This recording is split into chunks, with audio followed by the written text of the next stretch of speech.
ಉಳಿದದನ್ನು ವಿತರಣೆ ಮಾಡುವಂಥದ್ದು ಮತ್ತು ನಾವು ಕಷ್ಟಪಟ್ಟ ಜೀವನವನ್ನು ಒಮ್ಮೆ ತಿರುಗಿ ನೋಡಲಿಕ್ಕೆ ಒಂದು ಅವಕಾಶ ಇದ್ರೆ ಅದು ಲಯನ್ಸ್ ಸಂಸ್ಥೆಯಲ್ಲಿ ಮಾತ್ರ. ಯಾಕೆಂತ ಹೇಳಿದ್ರೆ ನೋಡಬೇಕು, ನಮ್ಗೆಲ್ಲರಿಗೂ ವೆಹಿಕಲ್ ಇದೆ, ನಾವು ಡ್ರೈವಿಂಗ್ ಮಾಡ್ತೇವೆ, ಆದರೆ ಸೈಡ್ ಮಿರರ್ ಮತ್ತು ಮಿಡ್ಲ್ ಮಿರರ್ ಅಂತ ಒಂದು ಇರ್ತದೆ. ಅದು ಯಾಕೆ ಅಂತ ಹೇಳಿದ್ರೆ ಎಷ್ಟು ಮುಂದೆ ಹೋಗ್ತೀಯೋ ಸ್ವಲ್ಪ ಹಿಂದೆ ನೋಡು. ಅದಕ್ಕಾಗಿ ಗಳಿಕೆ ಮಾಡಬೇಕು, ಗಳಿಕೆ ಮಾಡಿದ್ರಲ್ಲಿ ಬಳಕೆ ಮಾಡಬೇಕು, ಬಳಕೆ ಮಾಡಿದ್ರಲ್ಲಿ ಸ್ವಲ್ಪ ಉಳಿಕೆ ಮಾಡಬೇಕು, ಉಳಿದದನ್ನು ಸಮಾಜಕ್ಕೆ ವಿತರಣೆ ಮಾಡಬೇಕು. ಯಾಕಂತ ಹೇಳಿದ್ರೆ ಒಂದಲ್ಲ ಒಂದು ದಿನ ಎಲ್ಲವನ್ನು ಬಿಟ್ಟು ಹೋಗಬೇಕು. ಬಿಟ್ಟು ಹೋಗೋದ್ರ ಮೊದಲು ಏನಾದರೂ ಕೊಟ್ಟು ಹೋಗಬೇಕು. ಕೆಟ್ಟು ಹೋಗಬಾರ್ದು, ಕೆಡಿಸಿಯೂ ಹೋಗಬಾರ್ದು. ಅದಕ್ಕೆ ಒಟ್ಟಾಗಬೇಕು ಎಂಬುದು ಲಯನ್ಸ್ ಸಂಸ್ಥೆಯ ಹುಟ್ಟು. ಇಷ್ಟೇ ಇವತ್ತು ದೇವರು ಎರಡು ಹುಟ್ಟು ಇಟ್ಟುಕೊಂಡಿದ್ದಾನೆ. ಒಂದು ಹುಟ್ಟುವುದು ಮತ್ತು ಸಾವಿರ. ಆಗ ಒಬ್ಬೊಬ್ಬರನ್ನೇ ಕಳಿಸುತ್ತೆ ದೇವರು. ಒಂದು ವೇಳೆ ಹುಟ್ಟುವಾಗ ಸಾಯುವಾಗ ಒಟ್ಟಿಗೆ ಕರೆದಿದ್ರೆ ನಮ್ಮಲ್ಲಿ MLA MPL ಎಲ್ಲರೂ ರಾಶಿ ಇರ್ತೀವಿ ಅಲ್ಲಿ ಮೇಲೆ ತೋರಿಸ್ಲಿಕ್ಕೆ. ಅದು ನಮ್ಮ ಪಕ್ಷದವ, ಅವರನ್ನು ಸ್ವರ್ಗಕ್ಕೆ ಕಳಿಸಿ. ಅವ ನಮ್ಮ ಕಾರ್ಯಕರ್ತ, ಇವರನ್ನು ನರಕಕ್ಕೆ ಕಳಿಸಿ. ಅವ ನಮ್ಮ ವಿರುದ್ಧ ಭಾಷಣ ಮಾಡಿದ್ದಾನೆ, ಅವನನ್ನು ಸ್ವರ್ಗಕ್ಕೆ ಕಳಿಸಿ, ನರಕಕ್ಕೆ ಕಳಿಸಿ. ಆ ಎರಡು ಹುಟ್ಟುಗಳ ನಡುವೆ ಜೀವನದ ABCD. ಜೀವನದ ABCD ಏನು? Second letter of English is B. B means birth, ಹುಟ್ಟಿಯಾಗಿದೆ. Fourth letter is D.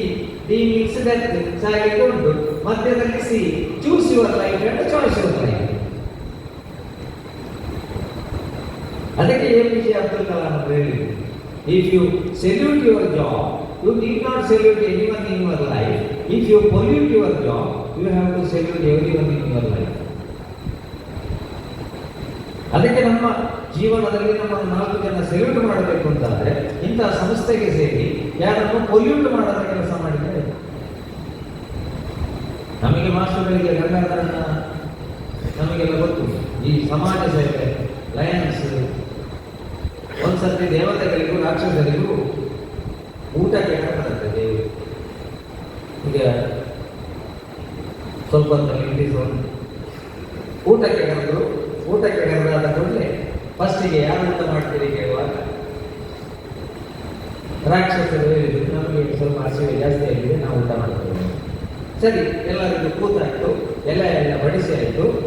ಊಟ ಮಾಡೋದ್ರ ಮೊದಲು ದೇವರು ಹೇಳಿದ್ರಂತೆ ಮೊಣ ಕೈಯನ್ನು ಮಡಿಚಲ್ಲೇ ಊಟ ಮಾಡಬೇಕು, ಇದು ಕಂಡೀಷನ್. ಎಷ್ಟು ಬೇಕಿದ್ರು ಊಟ ಮಾಡಿ. ಇಲ್ಲಿ ಮೊಣಕೈ ಮಡಿಸಲಿಕ್ಕೆ ಇಲ್ಲ. ಏನೇನು ಮಾಡಿದ್ರು ಊಟ ಬಾಯಿಗೆ ಹೋಗುದಿಲ್ಲ. ಅವರು ಸೋತರು, ನಮಗೆ ಆಗುದಿಲ್ಲ ಹೇಳಿದ್ರು. ನೀವು ಹಾಗಾದ್ರೆ ಹೇಳಿ, ನೆಕ್ಸ್ಟ್ ದೇವತೆಗಳು ಬಿಟ್ಟರು. ದೇವತೆಗಳು ಕೂತ್ಕೊಂಡು ಅವರಿಗೂ ಇದೇ ಕಂಡೀಷನ್.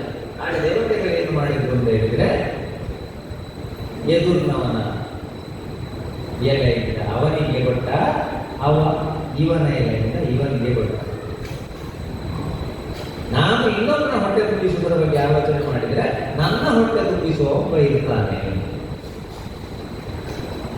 ಹಾಗಾಗಿ ನಮ್ಮ ಜೀವನದಲ್ಲಿ ನಾಳೆ ಮೇಲೆ ಹೋದ ಮೇಲೆ ಹೋಗುವುದು ಹೊಗೆ ಮಾತ್ರ ಬಂದಿಲ್ಲ. ಹೊಗೆ ಅಥವಾ ಮಣ್ಣು ಎರಡು. ಆಗ ಮೇಲಿದ್ದವರು ಹೇಳ್ತಾನಂತೆ ಚಿತ್ರಗುಪ್ತ ಅಂತ ನಾವು ಹೇಳ್ತೇವೆ. ಚಿತ್ರಗುಪ್ತ ಶಬ್ದವನ್ನು ತಿರುಗಿಸಿ, ಗುಪ್ತ ಚಿತ್ರ